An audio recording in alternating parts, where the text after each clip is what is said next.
plastic covering the branches because of the deer infestation. You know that I thought the deer only eat leaves, but no. Young trees, they also come and eat the bark until the tree died. It's lovely garden. Dire lot of at sa aso sa kasadahan kahit punta ka sa simbahan grabe mga dumi ng aso ba. Kurik.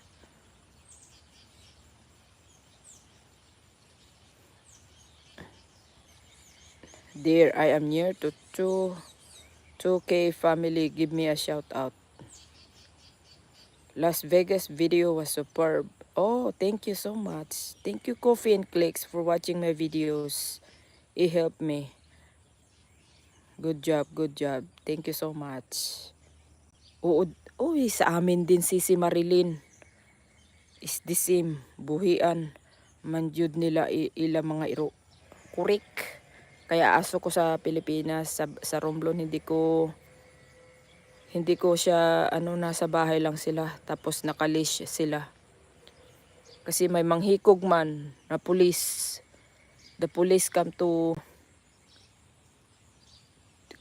look for stray dogs. Sisi Marilyn, the police people, they come to the town and collect stray dogs in the Philippines. And if you're the owner of that dog, you have to collect your dog, and you have to pay penalty of 1,500 pesos to be able to get your dog back. Otherwise, if you don't have that money, I think they slaughter that dogs. Poor thing, I know. But the problem is that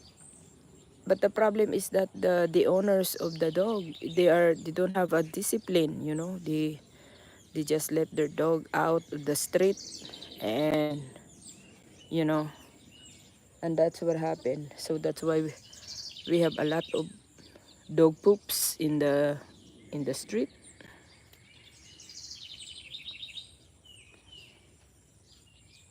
Diri dakpon man tapos ipalukat sa tag-iya ang uban, sadya nila pakawalan.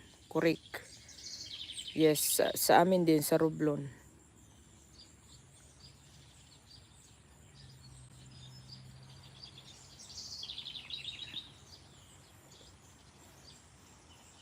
Oh, sabi ni Coffee and Clicks, Marilyn Betasye. Hi, hello, how are you? Yan. So, I'm going to, this is only one hour live. And then we're going somewhere today. I'm gonna take more videos for content.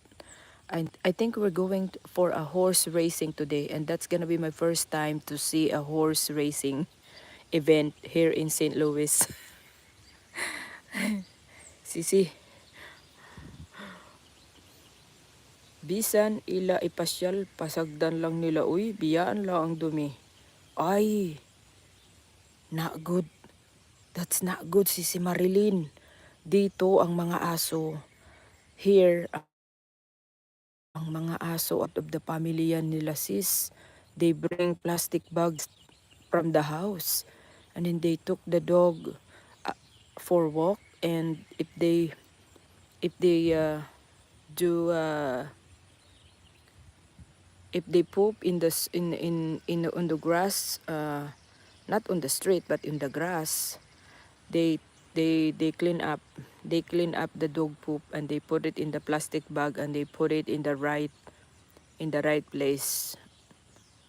Or if they cannot find a trash bins around along the way, they take that dog poop in a bag and take home and put it in the trash, put it in the trash ban. Lagi grabe ila ipasyal tapos iwanan lang nila ba, grabe. Ay, hindi yan maganda, sisi. That is not that is not good.